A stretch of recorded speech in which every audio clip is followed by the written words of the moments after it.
Hello दोस्तों, ज्ञान साथी चैनल में आपका स्वागत है। ज्ञान साथी लेके आया है आज माता सीता के ऊपर वीडियो।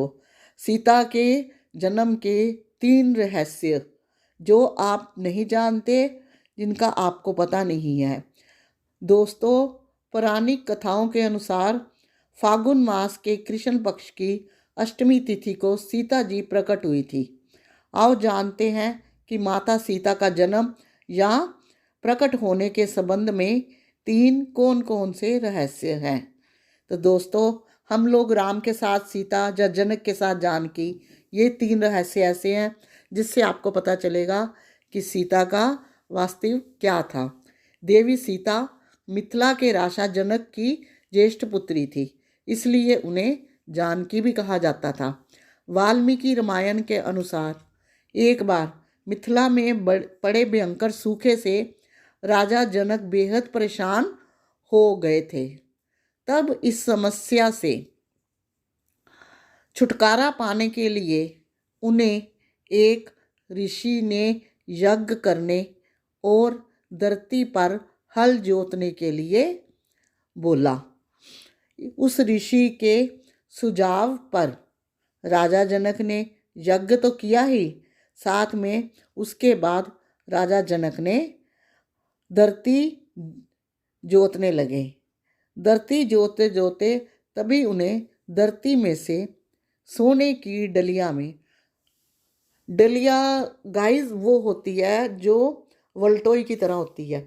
सोने की डलिया में मिट्टी में लिपटी हुई एक सुंदर कन्या मिली। उस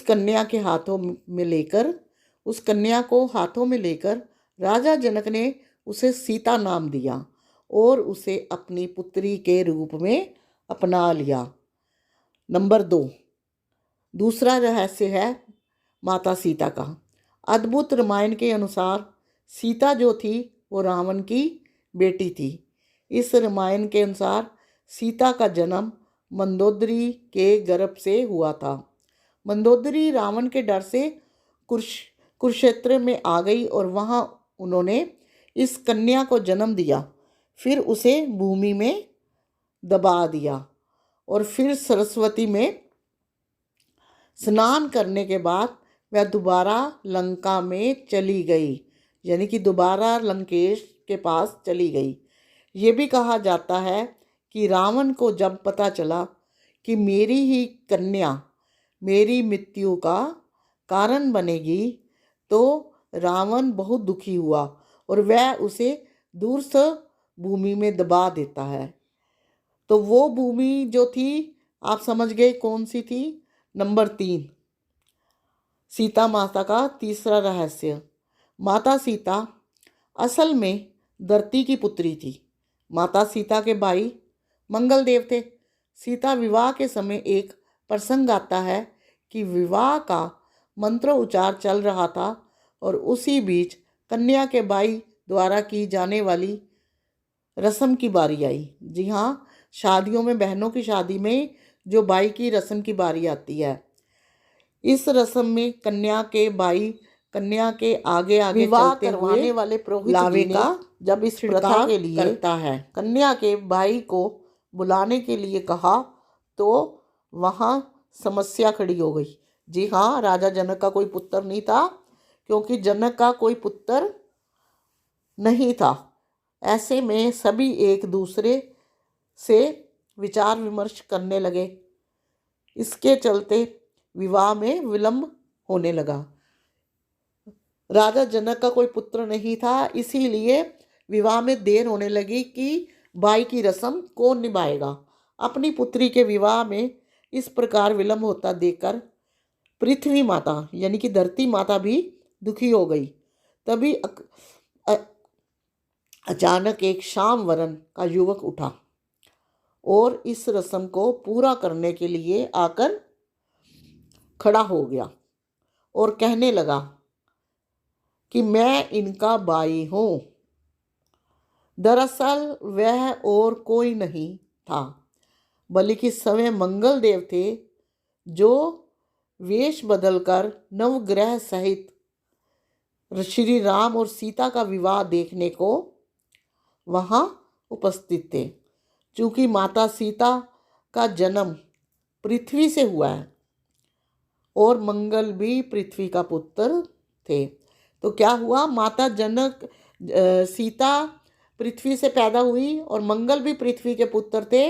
इसी नाते मंगल सीता के भाई हुए, इसी नाते वो सीता के माता के भाई भी लगते थे।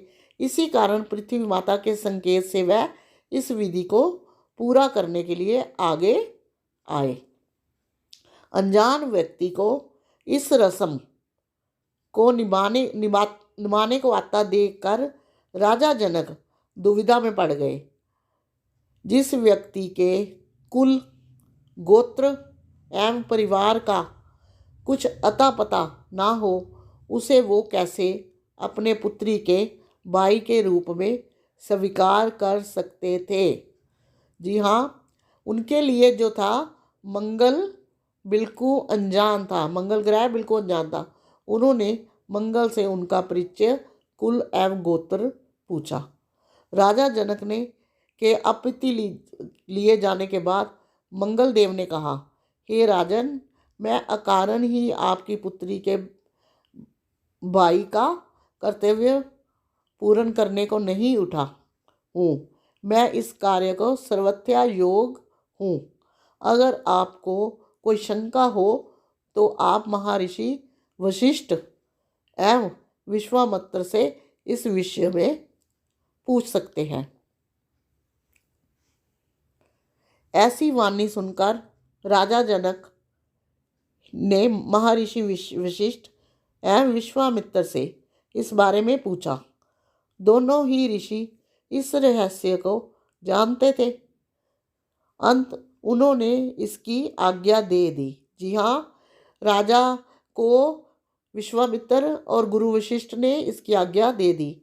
इसी प्रकार सभी की आज्ञा का पाकर मंगल देव ने सीता माता के भाई के रूप में उसकी सारी रस्में निभाई। हालांकि इस घटना का उल्लेख रामायण में बहुत कम ही मिलता है। इसलिए ये जो सीता के 3 रहस्य थे, आपको पता चला होगा कि सीता माता को किस किस तरह धरती में आई। Thanks for watching. Like, share and subscribe my channel और कमेंट बॉक्स में